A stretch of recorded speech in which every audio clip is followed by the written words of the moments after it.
How y'all doing this morning? We are fixing to head to Macon, Georgia. Figured y'all might want to come and ride along. I think I got the camera right today. Yesterday, like a dummy, I had the camera turned around backwards. But got to head up here and go to the doctor and then go by the GBI crime lab. So we are on the way. And stop by and get the business first. Oh, yes, I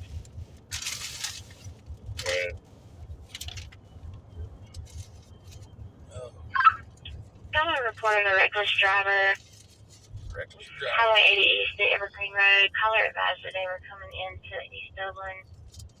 Possibly a blue Toyota. They were speeding up, slowing down all over the roadway. Tag's going to be DRV 9359. Davis Robert Boy 9359. They still way out in the county. Evergreen Road.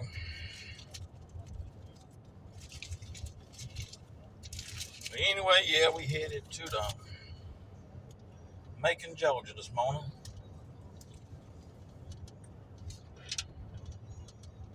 Stopped by and got this old biscuit. Now more of it's in the floorboard of the truck than it is in my mouth. Well, folks just don't care no more how they put stuff together.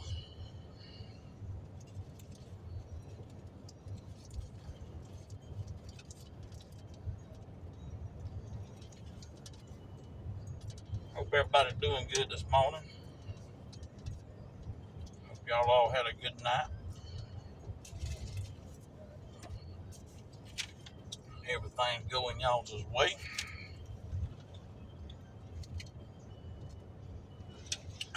Only thing I can say is everything's going. I'm just along for the ride. Yeah, I come on here yesterday and made that doggone video and got back and went to go upload it to put it on YouTube. I noticed I forgot to turn my camera around, so y'all got to see my seat cushion all day long yesterday. So today I made sure that y'all could look out the passenger side window and see what I see, which is pine trees. One thing about Georgia, I promise you, if you don't see nothing else, you're going to see a pine tree.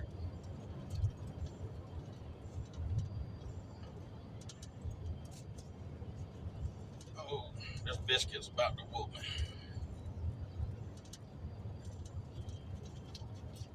But I tell you what, I ain't no better food around than Jackson South. I'm here to tell you. That is some of the best food there is. I'd rather eat there than I had anywhere in Dublin. But this biscuit was crumbly this morning. Come on, lady, I ain't gonna run out in front of you. It's a roundabout. You ain't got to stop halfway through it. Got to get on I-16 right up here.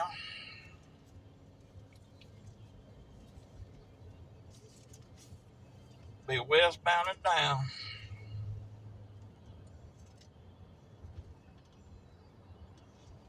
Man, I got thousands of stories about this doggone interstate. Right when I worked with the sheriff's department, I was on what they call the ICE team. And no, it ain't what you think. Ain't had nothing to do with no damn immigration bullshit. Stood for Interstate Criminal Enforcement. I came out here and I was pretty much a drug interdiction officer.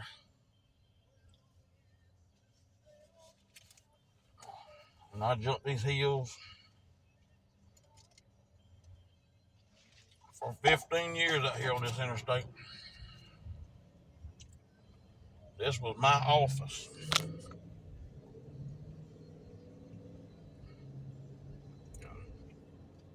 I picked a good time to get off of it because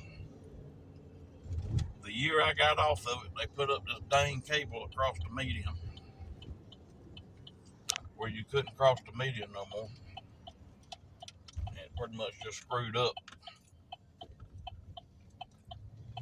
our business because you didn't have nowhere to cross.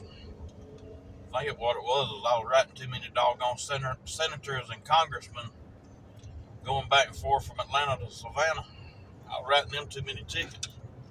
So they passed a bill to throw up a cable across this interstate. But I have crossed this thing a many a day. Back then we drove. When I first started, we had Crown Victorias is what we ran. Man, that was a good riding car. Man, it felt like you was on a cloud. You get up to about 120 miles an hour, because it wasn't room to about 124 wide open. And it just felt like it was floating. And then, the only bad thing about the Crown Vic is it didn't have to get up and go. I mean, once it wound it out, it'd go good. But it was like getting there. You had to wind that rascal up before it get up to speed. Once you got that rascal up to speed, buddy, it was going to float. Had them two big old antennas on the back of the trunk, them duckers would be flapping in the wind. They'd be laid back. Right here at the rest area one night, I remember we did a road check. Me and my partner was sitting up there at the top of the rest area, checking cars coming into it one Friday night. I had a little boy pulled over. I done got some marijuana out of his vehicle. Now this was back in the early 2000s. I think 2002, 2003, somewhere around there. I was sitting up there and I was talking to him, getting his marijuana and all out of the vehicle. I heard my partner say, "Watch out!" And I looked up and the car was coming straight toward me. So I told that boy, I heard one right there, he got him one. I told that boy, I said, "You stay right here." I said, "Don't you go nowhere." So I took off, got in my car, and we got to a car chase. We was coming this way. Man, we chased that joker all the way up to Sagoda Road. He got off on Sagoda Road, which is just outside of Macon, so it's probably about 25 miles chase. He turned off on some back roads, and there was a clear cut where they had just cut some pine trees. And he went off in the ditch, and I knew what he was going to do. He was going to try to get out and run. So what I was going to do is I got up behind him, and when he hit the ditch, I tried to pull up next to him to block his door where he couldn't open up his door. Where they got his door open before I could get up next to him. He jumped out. When he did, I hit that joker, and he went rolling over the top of the hood. He jumped up, ran through the clear cut. Back then, I was younger. I could run back then. So me and another deputy, we ran back in there after him.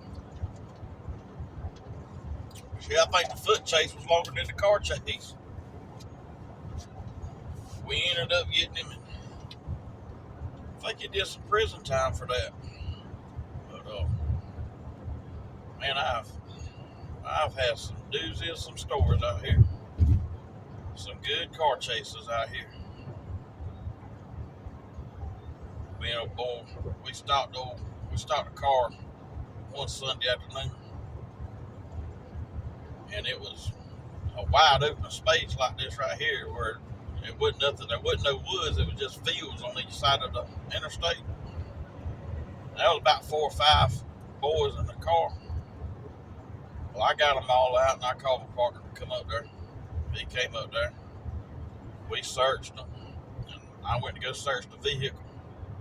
When I searched the vehicle, one of them decided he wanted to take off and run. He started running down the interstate. My partner, he went running after. I told him, I said, hey, I said, don't run after him.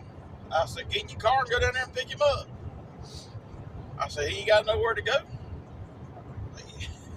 He went and got in his car, drove down there about a quarter of a mile, pulled over, picked him up, brought him back. Them other boys were sitting out there with me. They said, that's a dumb ass. I said, well, he didn't have nowhere to run. I said, what? No, I said, ain't no woods around. But I ended up getting some, I forgot what all we got off there. I think we got some marijuana and a gun off of them boys that day.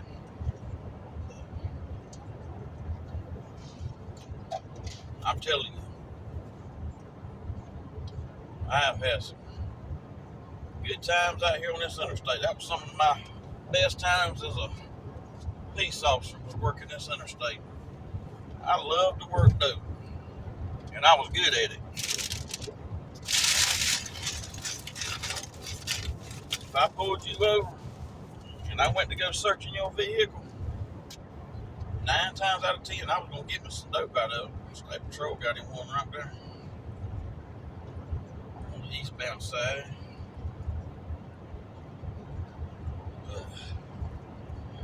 I've had some good times out here. I had another old boy work with me one time. We was working on Saturday. The way we worked was when we had to work the weekend, on Friday and Saturday, we'd work like a double shift. We worked like 16 hours Friday and Saturday. And then on Sunday, we'd come in early and then we'd get off at dinner, about 12 o'clock. We was out here working one Saturday, and this old boy, he was just as high strung as he could be. I mean, he was, he didn't have but one gear, and that was wide open. He's a preacher now. Man, he was, I had a time wrangling him in. I was out there, every car I stopped, I was getting dope. I was getting dope left and right, 1038 dope, 1038 dope. Every car. He called me on the radio one day and he told me, he said, meet me up here at the off-ramp for a minute. And we don't like to come off the interstate once we get started because you get into a groove. You get into a zone where you just, it's like clockwork. You let one go, bam, you get another one. You let one go, bam, you get another one. I was like, dang. I said, what the heck you want now? So we went up there and I got off the interstate. He jumped out of his car and he come back there and he was screaming and hollering, how do you do it? How do you do it? And I'm sitting there looking at him like he's done lost his damn mind. I said, Alan, what in the hell are you talking about? How do you get all this dope? I said, I don't know. I said, I don't know how to explain it. I said, it's kind of like the Bugs Bunny cartoon where Bugs Bunny would always shake and jump around when he knew that there was gold up under his feet. I said, I get kind of the same feeling. I said, I pay attention to what's going on. But he was mad because I was getting dope and he didn't know how to find it. He didn't last long out there with me. Bless his heart. He good boy, but good God, he was high strung. We had some good times out here. Man, the best partner I had out here, we'd come out here and we'd run traffic. One Friday we came out here and we said, we was at the gas pump. It was early that morning. I said, let's have a little wager. Whoever writes the most tickets today, the other one's got to buy us lunch tomorrow. But the catch of it was they had to be going at least 18 over the speed limit. So we said, all right, we'll do that. So we usually stop them at 16 over. We give it, when I worked with the sheriff's department, we gave everybody 16 over. That way they couldn't dispute the ticket. You running 16 miles over the speed limit, you know you speed. You can't sit there and say, no, it wasn't me, it was the other car. But anyway, we gave them 18 over this day. And this was a 12-hour shift. And we got out there and we didn't stop. We didn't stop for dinner. The only time we come off that interstate was to get gas. We was like a pit crew. It was gas and go, baby. We was right back out there just as quick as we could get some gas. We was out there and we were busting them left and right. That dispatcher, I know she had to be dead gave out when she got home that night. But we come back in about 7 o'clock that evening. We met back up at the gas pump. We said, all right, let's count them up. So we got to counting up tickets. And he had 74. I said, dang. I said, that's good. See ya. So I went to go adding up my tickets. I ended up with 78. I told him, I said, if I knew I had 78, I'd have went ahead and wrote 2 more and make it even 80. We had a good time out here. We were very blessed. We didn't never get into too bad of situations. There was a couple of times that we got into some hairy spots, but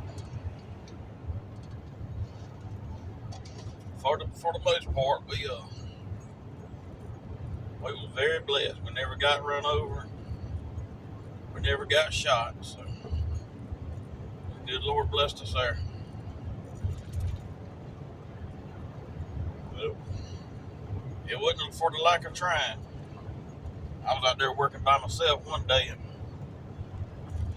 I was just piddling around. It was during the week. Back then, traffic wasn't like it is now. Now, good God, you see all the dang traffic.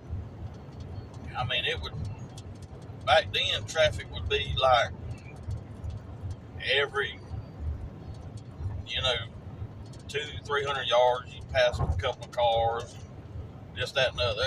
It wasn't thick. So I was out there one day, it was during the week. I was running traffic. He's sitting out there on top of the bridge running a laser. I was out there running traffic. I wasn't running at about 60, and I always stayed in the fast lane. That way I could cross the median real good, And you could hit that ditch running 60 to 70 miles an hour. You wouldn't tear nothing up if you knew how to angle your car and cross it like you're supposed to. I wasn't running but about 60, 65. I looked in my rear view mirror, and I noticed a car was over in the slow lane. He had come up on me quick, but then he backed off. So I backed off, got down to about 50. He wouldn't ever come by me. I said, yeah, that's a clue. And what the GBI would call a clue right there. So I backed on down to about 45. He wouldn't pass me. Now, we on the interstate, speed limit 70. I'm running 45, and he ain't passing me. So finally, I just slammed on brakes. He had to come by me then. I got in behind him, lit him up. He was a big old boy. Back then, I was a big old boy too. Now, I was bench pressing right at, so I was bench pressing 575 pounds. I was a big old rascal. But he was a big old boy too. And I got him out the car. I always make everybody get out the car. And you'd have a few complain about it, but it's for your safety and my safety too. Because if I can get you out of that car and we can get over on that side of that grass, I can look at you and tell what you're doing. Your car is your home. I don't know what you got in that car. And I'm out there writing a ticket. You could be out there contemplating picking up a gun that's inside your vehicle and shooting it. And also, if somebody ain't paying attention and they run off the side of the road and they hit the back of a patrol car or the back of your car while I got you stopped, you sitting in that car, you ain't got nowhere to go. If we standing out there, I can push you off to the side. We can step off to the side and won't get hit. So there was a lot of advantages of getting people out of the car, and a lot of folks I work with, they didn't see it that way. They thought it was, they were afraid that they would be intimidated. And I was like, no. I said, they're in your element when you get them out. I said, you put them in your element. Don't be in their element. You don't know what's in their car. So I had old boy out there on the side of the road, and I had him outside, and I was writing him a ticket, and there was just something about him. And back then, we never run license and car tags unless we just got a feeling, that something was up with it. A lot of times we just write them a ticket and let them go. Because most of the people you stop out here is honest citizens. They just trying to get from point A to point B and got a little carried away with the speed. So you write them a ticket, tell them, say, hey, we sorry we met you this way, but got to do what we got to do. And most of them understood, but this cat right here, he was setting off some bad vibes with me, so I ran his license. Through 911. About that time, I heard beep. I said, uh-oh.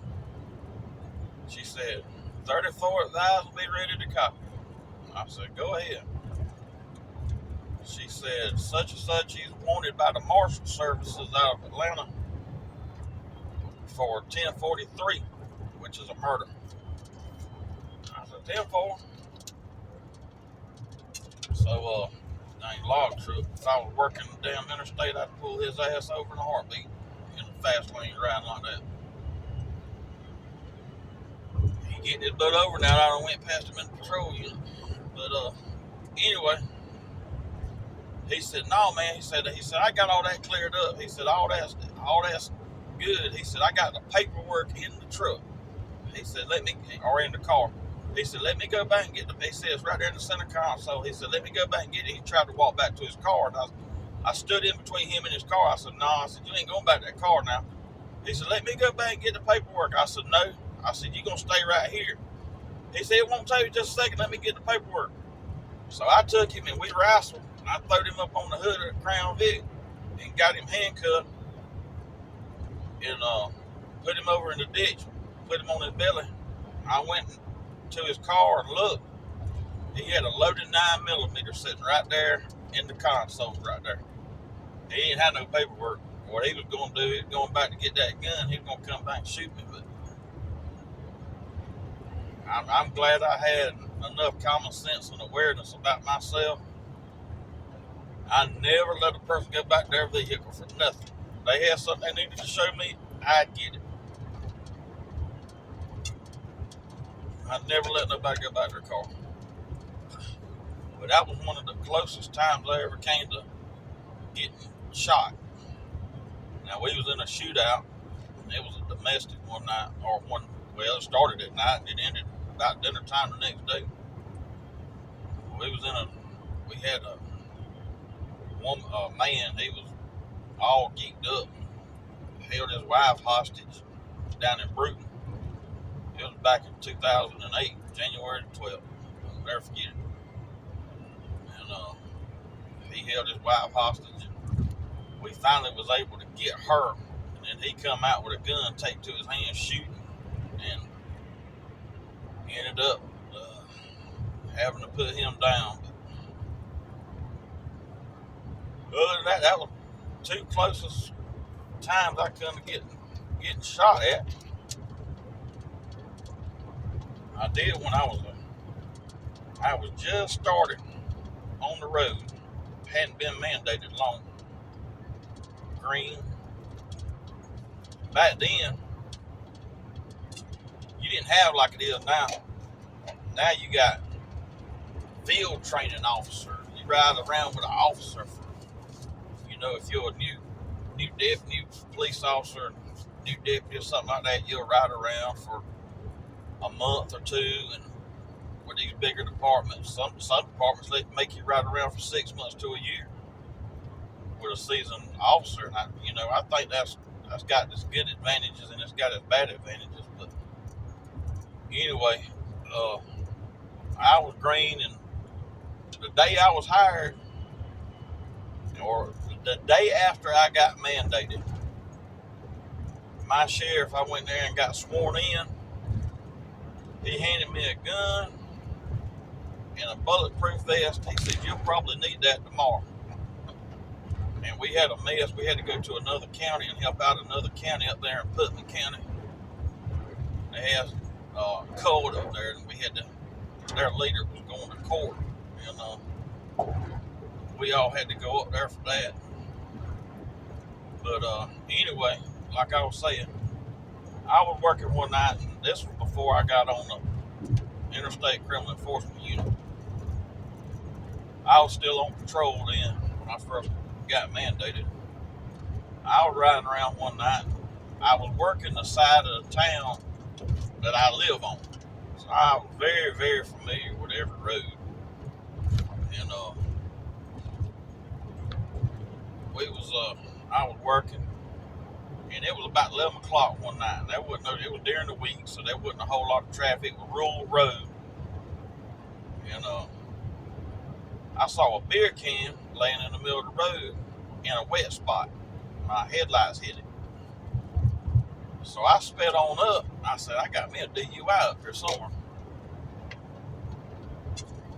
Sure enough, I get on up the road and I see the car and I pull it over. It was a little bitty Hispanic boy. And he was drunk as a skunk.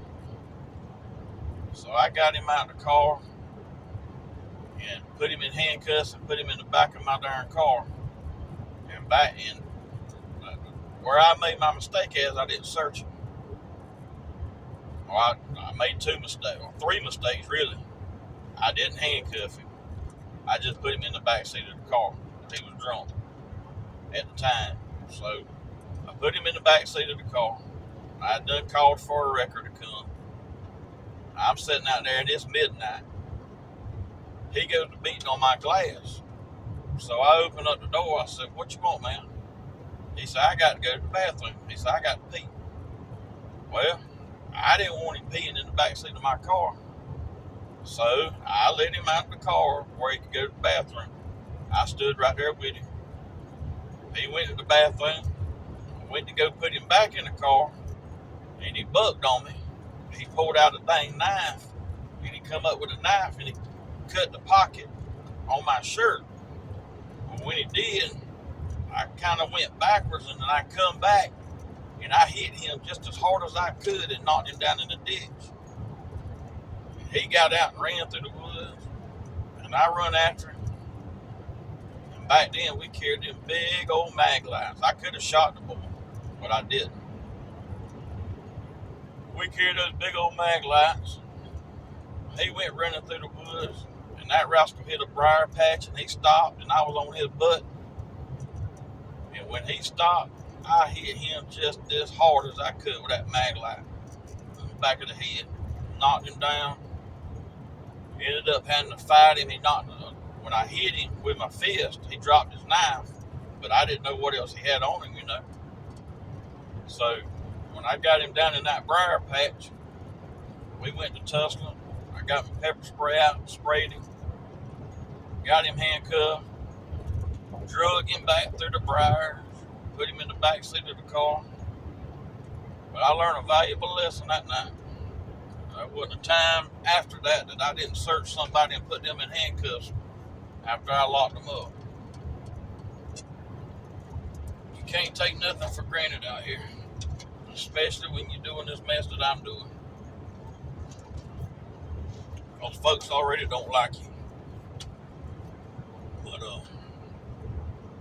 man, I've had so much mess go on. I was working one night. I was riding a dirt road, and it was about 3 o'clock in the morning. And I come pulling up down that dirt road. There was a car with its lights off sitting in the middle of the road, facing the same way that I was facing. So we were both going in the same direction. I hit my blue lights, went to go step out, and I seen there was two people in the passenger seat. I thought they was, out there, doing what they wanted to do, So he got out, he got over in the driver's seat, and he took off. Well, here we go, down the dirt road. Chased him down the dirt road. I finally got him stopped, and I did a felony stop on him. I made them all get out one at a time, throw his keys out before he got out, because I was all by myself. This is a county that we live in, Lawrence County, is the third largest county in the state. And back then we didn't have 4 deputies working. You had 1 deputy to each side of the county. So if you needed backup, it was going to be at least 15 minutes before somebody could get to you. So I got old boy out, got him on his knees, got him handcuffed, put in the back seat of the car, and went to go get the pastor out. Ended up being the man's 12-year-old stepdaughter. He was in there trying to rape her. And I stopped him right before he was able to rape her. And I'll tell you what, that was one of the things that I've done in my career that I was very, very glad that I came up when I did, because that would have been awful. He had to went through with that mess. It would have hurt that little girl, but I was able to send him off to prison. But this is the exit right here. We got the chase up there where I was telling you at the rest area, where the old boy jumped out and I hit him with the car. This is the exit he got off of. So we chased from the 45 all the way to the 12-mile marker. So that's 30 miles. So that was a good little old chase there. And he got off up there, turned and went up, went through some back roads back there, but we ended up getting him. But man, I've had some times out here, boy, I ain't lying. I have seen some stuff in 33 years.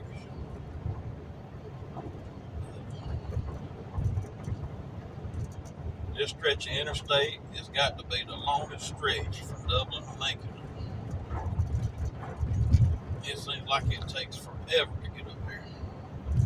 And then they're doing all this construction up here where 16 and 75 is. You don't know when you come up here one time, you'll have to go one way, and then you come up here another time, you have to go another way. So who knows what's going to happen when we get up here.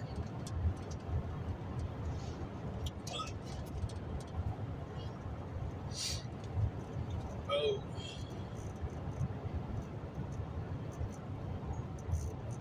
We've had some times out here on this interstate now.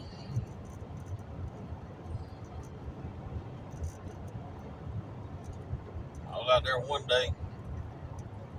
It was dead. There wasn't nobody out there on that interstate. I got behind the old car and it didn't have no tag on it. It was I forgot what that little old car was called. RX-7. Mazda RX-7, little red car. I threw it on my blue lights. I was gonna light him up because he didn't have no tag. Boy, he took off. Here we go down the interstate. I got up there, and back then we couldn't pit nobody. That was before we could pit. But I got up next to him, side by side, and I looked over at him. He had his hands gripped on that steering wheel attended to. I looked over at him, he looked at me, and I motioned for him. I said, pull over. He looked at me, and I could read his lips. He said, I can't. And he took off. And back then we had CB radios in our cars. We could talk with the truck drivers. So I got on the CB, and I was Papa Bear back then. Got on CB, I said, hey driver, I said, this Papa Bear. I said, I got the blue light special going eastbound about 65. I said, I need some help blocking this little old red four-wheeler in. I had two 18-wheelers. They come back on the radio and said, we got you covered there, Papa Bear. Bring him on. So we got up there where they was at. I said, all right. I said, blue light special in behind you. I said, y'all know what to do.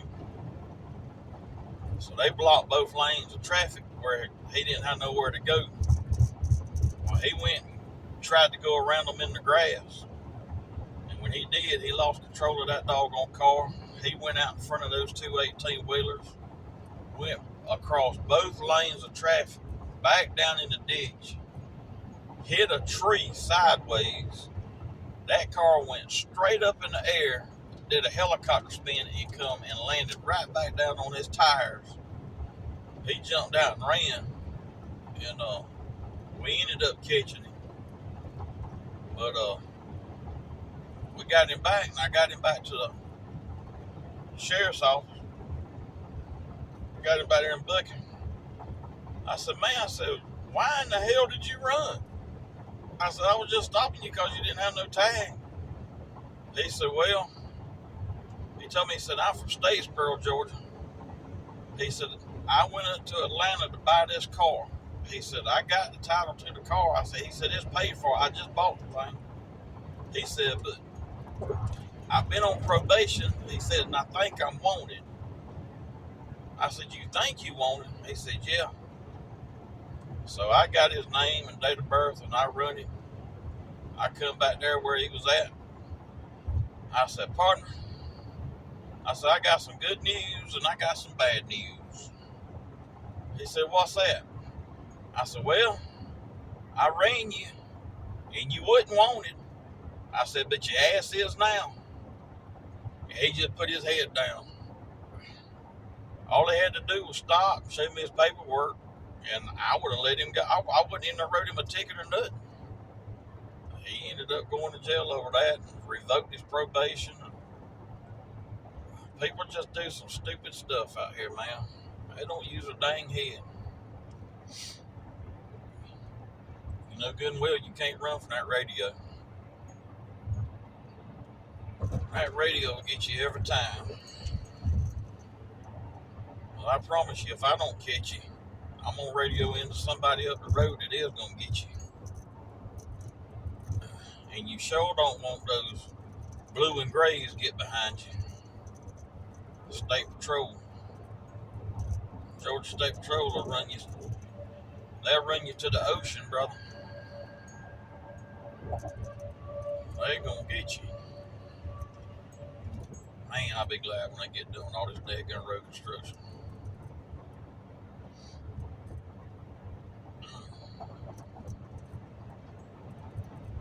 But that old boy, he looked over at me. I can still see his face. That was 25 years ago. He was sitting there and he was gripping. He'd done white knuckle that steering wheel, boy. I ain't lying. He looked over at me and I motioned. I said, pull over. I could still read his lips right now. He said, I can't.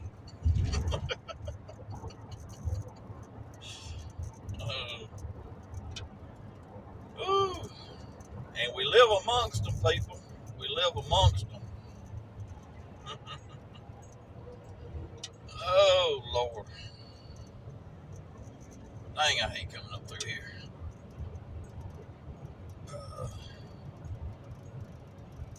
You have to pay attention to what you're doing when you come up to Macon.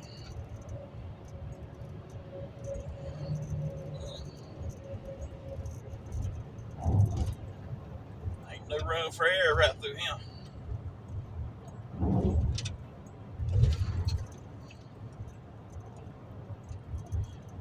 Oh, Lordy me.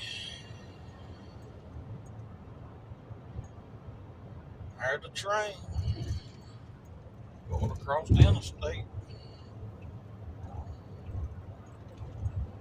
Oh, Jesus.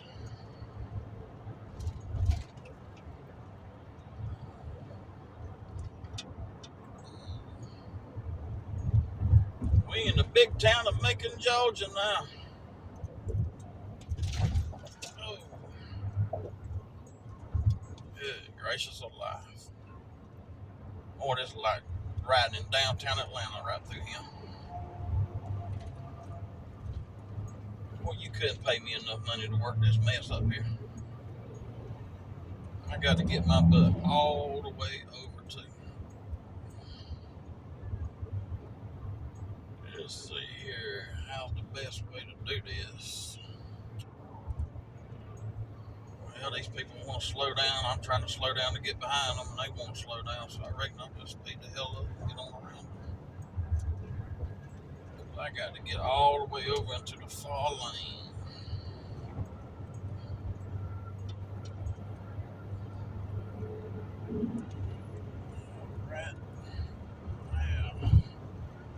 driving NASCAR through here, bro.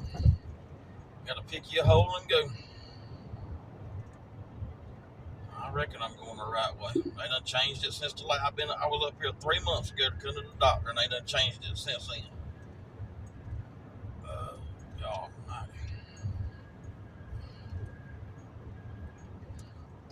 so I guess I'm going the right way. Hell, I don't know.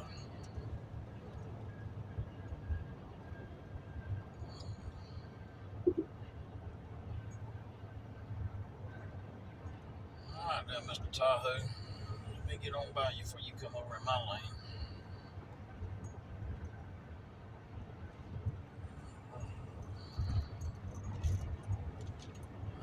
Now we're on 75 North.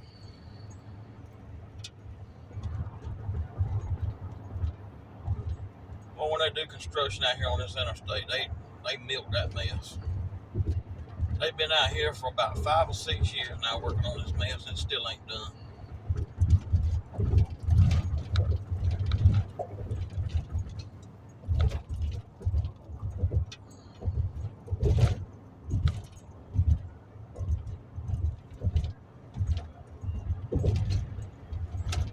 Alright, let's make a move.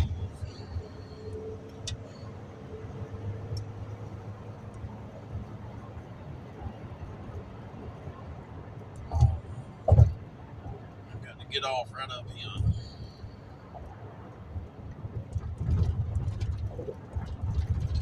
On the way back, got to stop by the crime lab. Hopefully I won't be in here but about 15 minutes. I should be back in East Dublin, Georgia by about 10:30, 11 o'clock, I hope. It's 9 o'clock now. Appointment's at 9:15. So, about 15 to 20 minutes in here, and then go to the crime lab, and it'll take me about 10, 15 minutes to drop that off. And I can hit 16 and ride on back home. So hopefully I'll be back by 11. And see, that's something I don't understand right there. I don't know if you can see that car right there in front of me, riding his brakes. Going down the interstate riding the brakes. I ain't got a damn clue, son. I ain't got a clue.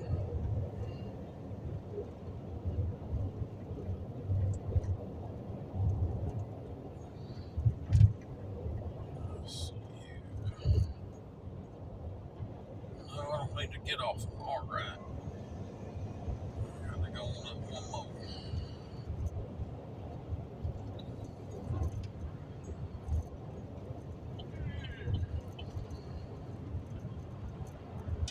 Got to get off up here at the Cracker Barrel sign.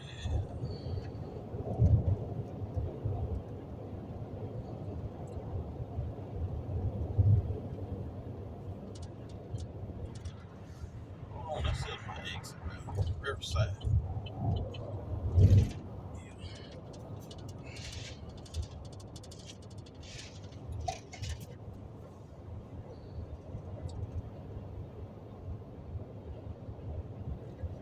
Just about there.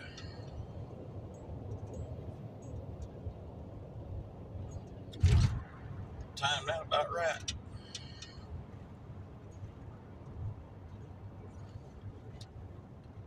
Time I get up here and get checked in, it'll be time for them to call me back. That's one thing I can say about this place up here. It's a specialist. It's called the Jones Center. They specialize in diabetes and stuff like that. They pretty good about getting you in and out. Man, this place stays packed for it to be you got to be referred to come up here by your regular physician. Can't nobody just walk in and get an appointment up here. You got to be referred by a doctor to come up here. But man, I tell you what, they stay packed up. I bet this place is loaded to the gill with folks already.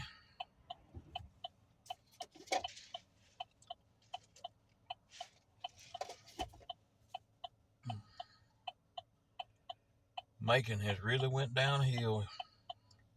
Boy, they have a killing up here about every day. Ain't no way in the world I'd work up here.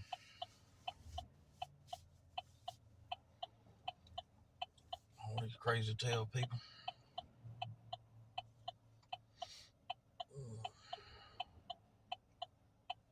When they leave one call, they go straight to another one.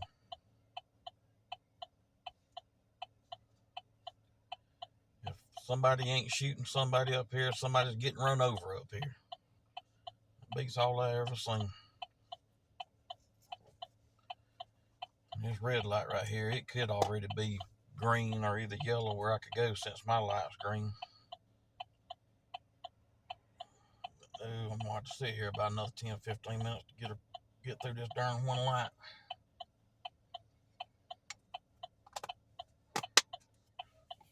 Don't make no dang sense.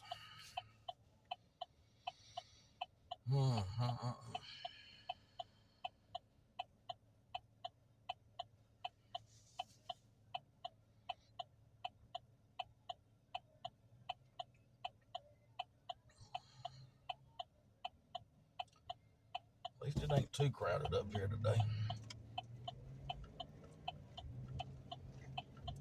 I have come up here where you couldn't even hardly get off the dang interstate.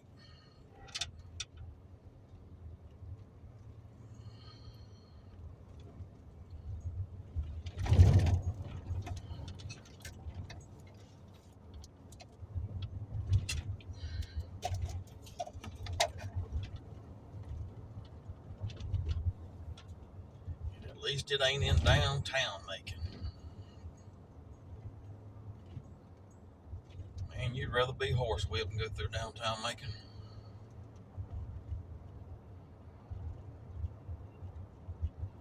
You come to this town right here, you better have a damn gun with you. I ain't lying, Macon, Georgia's rough. Gangs. And most of the time it's youngins killing youngins. I'll tell you what. Back when I was growing up, we settled our business. We had a beef with somebody. We didn't sell it with a gun. We went to the trash dumps after school or to the power lines, and we fought it out. And probably afterwards, we were probably friends the next day. But the little old punks now, boy, they want to shoot you. Don't make no damn sense. You man enough to tote a gun, but you ain't man enough to fight somebody fist to fist. That shows how much of a real thug man you are. You think you this big bad man because you walk around with a gun.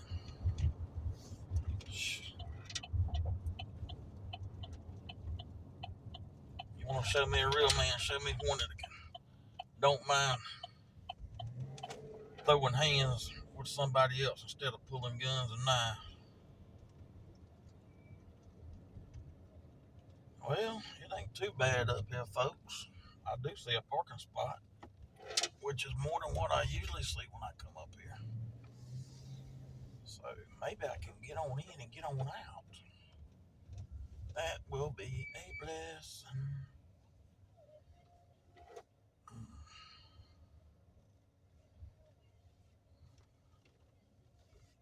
Back up in here.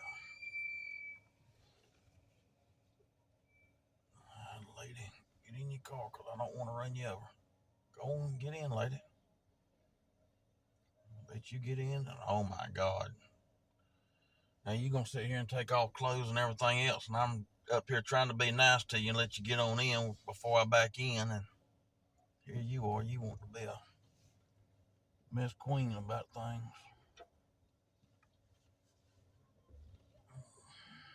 You can't be nice to people no more. The nicer you are to them, the worse they damn treat you, it seems like. Oh. Alright, folks. Well, I is here at the doctor. Go in here. Y'all pray that I get some good news and hopefully get taken off some of this medicine.